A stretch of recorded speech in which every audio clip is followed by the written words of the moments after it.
Please raise your right hand and repeat after me. I, Barack Hussein Obama, do solemnly swear I, Barack Hussein Obama, do solemnly swear that I will faithfully execute that I will faithfully execute the office of President of the United States the office of President of the United States and will, to the best of my ability, and will, to the best of my ability, preserve, protect, and defend preserve, protect, and defend the Constitution of the United States. the Constitution of the United States. So help you God. So help me God. Congratulations, Mr. President. Well done.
Ladies and gentlemen, it is my great privilege and distinct honor to introduce the 44th President of the United States of America, Barack H.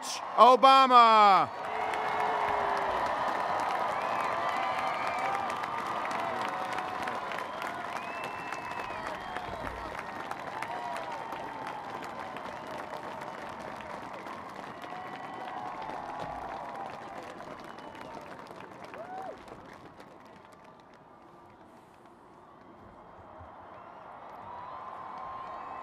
Thank you.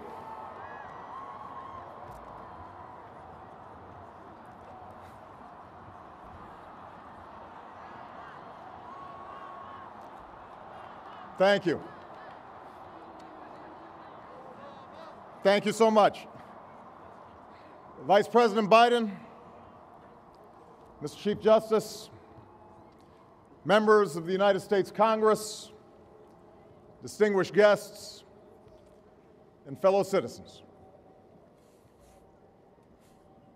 Each time we gather to inaugurate a president, we bear witness to the enduring strength of our Constitution.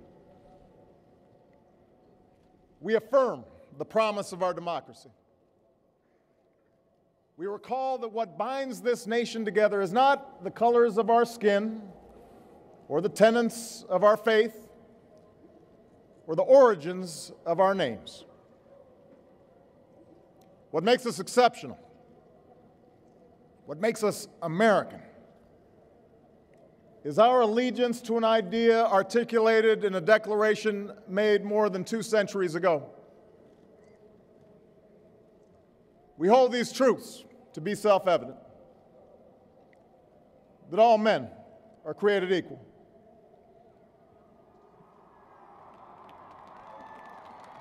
that they are endowed by their Creator with certain unalienable rights, that among these are life, liberty, and the pursuit of happiness. Today, we continue a never-ending journey to bridge the meaning of those words with the realities of our time. For history tells us that while these truths may be self-evident, they have never been self-executing. That while freedom is a gift from God, it must be secured by His people here on earth. The patriots of 1776 did not fight to replace the tyranny of a king with the privileges of a few or the rule of a mob. They gave to us a republic, a government of and by and for the people, entrusting each generation to keep safe our founding creed. And for more than 200 years we have. Through blood drawn by lash and blood drawn by sword, we learned that no union founded on the principles of liberty and equality could survive half slave and half free. We made ourselves anew and vowed to move forward together. Together we determined that a modern economy requires railroads and highways to speed travel and commerce, schools and colleges to train our workers. Together we discovered that a free market only thrives when there are rules to ensure competition and fair play. Together we resolved that a great nation must care for the vulnerable and protect its people from life's worst hazards and misfortune. Through it all, we have never relinquished our skepticism of central authority, nor have we succumbed to the fiction that all society's ills can be cured through government alone. Our celebration of initiative and enterprise, our insistence on hard work and personal responsibility, these are constants in our character. But we have always understood that when times change, so must we. That fidelity to our founding principles requires new responses to new challenges. That preserving our individual freedoms ultimately requires collective action. For the American people can no more meet the demands of today's world by acting alone than American soldiers could have met the forces of fascism or communism with muskets and militias. No single person can train all the math and science teachers we'll need to equip our children for the future, or build the roads and networks and research labs that will bring new jobs and businesses to our shores. Now, more than ever, we must do these things together as one nation and one people.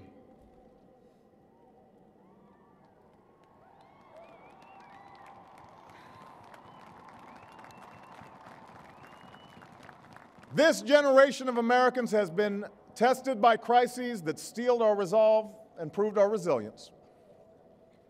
A decade of war is now ending.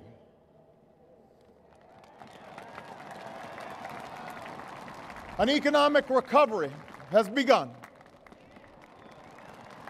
America's possibilities are limitless, for we possess all the qualities that this world without boundaries demands: youth and drive, diversity and openness, an endless capacity for risk, and a gift for reinvention. My fellow Americans, we are made for this moment, and we will seize it so long as we seize it together.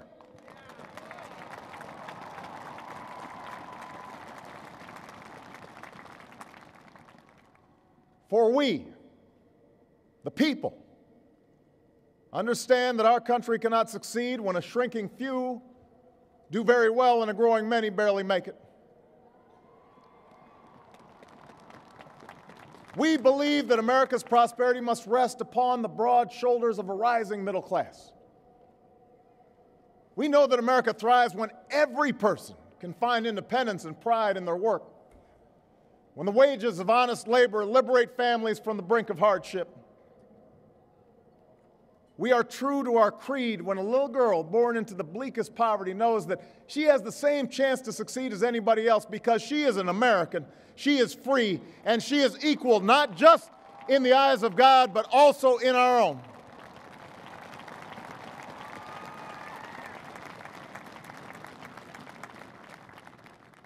We understand that outworn programs are inadequate to the needs of our time. So we must harness new ideas and technology to remake our government, revamp our tax code, reform our schools, and empower our citizens with the skills they need to work harder, learn more, reach higher. But while the means will change, our purpose endures. A nation that rewards the effort and determination of every single American, That is what this moment requires. That is what will give real meaning to our creed. We, the people, still believe that every citizen deserves a basic measure of security and dignity. We must make the hard choices to reduce the cost of health care and the size of our deficit. But we reject the belief that America must choose between caring for the generation that built this country and investing in the generation that will build its future.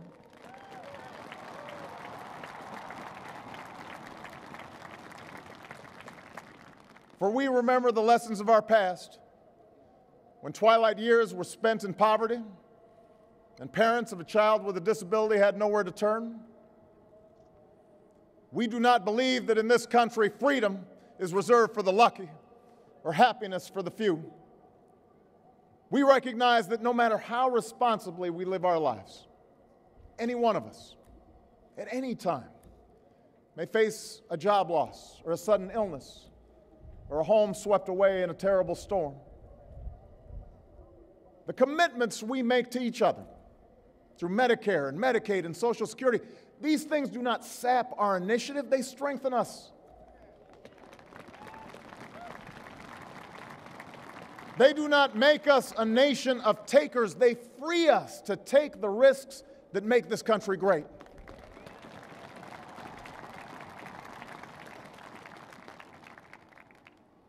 We, the people, still believe that our obligations as Americans are not just to ourselves, but to all posterity. We will respond to the threat of climate change, knowing that the failure to do so would betray our children and future generations.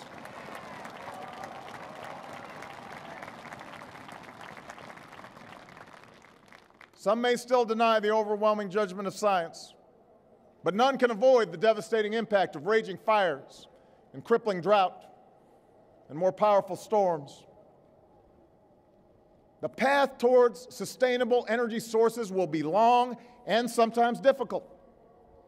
But America cannot resist this transition. We must lead it.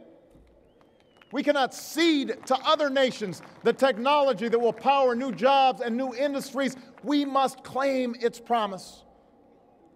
That's how we will maintain our economic vitality and our national treasure. Our forests and waterways, our croplands and snow-capped peaks. That is how we will preserve our planet, commanded to our care by God. That's what will lend meaning to the creed our fathers once declared. We, the people, still believe that enduring security and lasting peace do not require perpetual war.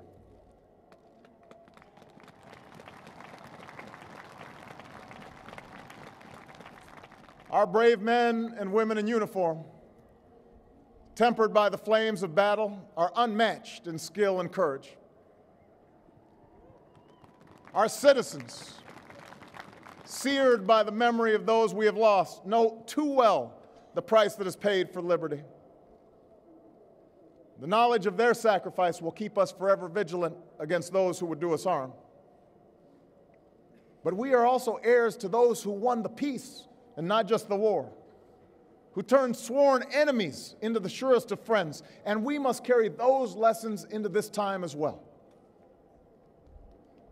We will defend our people and uphold our values through strength of arms and rule of law. We will show the courage to try and resolve our differences with other nations peacefully, not because we are naive about the dangers we face, but because engagement can more durably lift suspicion and fear. America will remain the anchor of strong alliances in every corner of the globe. And we will renew those institutions that extend our capacity to manage crisis abroad. For no one has a greater stake in a peaceful world than its most powerful nation. We will support democracy from Asia to Africa, from the Americas to the Middle East, because our interests and our conscience compel us to act on behalf of those who long for freedom. And we must be a source of hope to the poor, the sick, the marginalized, the victims of prejudice, not out of mere charity, but because peace in our time requires the constant advance of those principles that our common creed describes: tolerance and opportunity, human dignity, and justice. We, the people, declare today that the most evident of truths, that all of us are created equal, is the star that guides us still. Just as it guided our forebears through Seneca Falls and Selma and Stonewall, just as it guided all those men and women, sung and unsung, who left footprints along this great mall, to hear a preacher say that we cannot walk alone, to hear a king proclaim that our individual freedom is inextricably bound to the freedom of every soul on earth.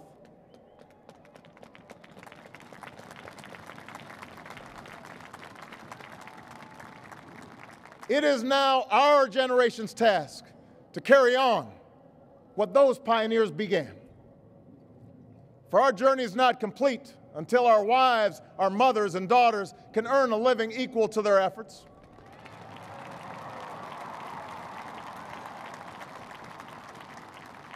Our journey is not complete until our gay brothers and sisters are treated like anyone else under the law. For if we are truly created equal, then surely the love we commit to one another must be equal as well. Our journey is not complete until no citizen is forced to wait for hours to exercise the right to vote. Our journey is not complete until we find a better way to welcome the striving, hopeful immigrants who still see America as a land of opportunity, until bright young students and engineers are enlisted in our workforce rather than expelled from our country.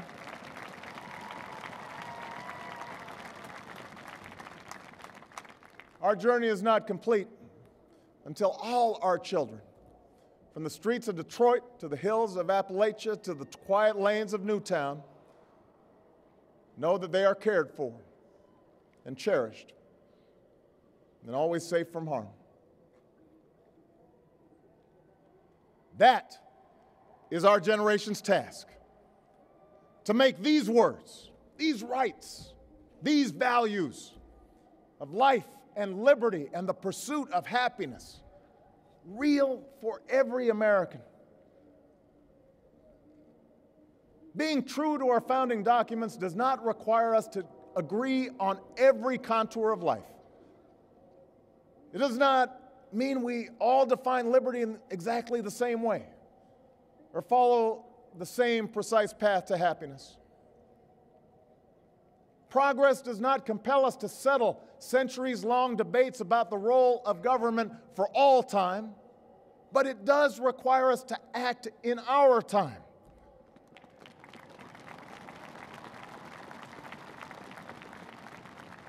For now, decisions are upon us, and we cannot afford delay. We cannot mistake absolutism for principle, or substitute spectacle for politics, or treat name-calling as reasoned debate. We must act. We must act knowing that our work will be imperfect. We must act knowing that today's victories will be only partial, and that it will be up to those who stand here in 4 years, and 40 years, and 400 years hence to advance the timeless spirit once conferred to us in a spare Philadelphia hall.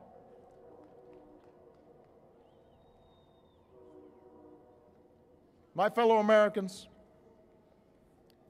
the oath I have sworn before you today, like the one recited by others who serve in this Capitol, was an oath to God and country, not party or faction. And we must faithfully execute that pledge during the duration of our service. But the words I spoke today are not so different from the oath that is taken each time a soldier signs up for duty, or an immigrant realizes her dream. My oath is not so different from the pledge we all make to the flag that waves above and that fills our hearts with pride. They are the words of citizens, and they represent our greatest hope. You and I, as citizens, have the power to set this country's course.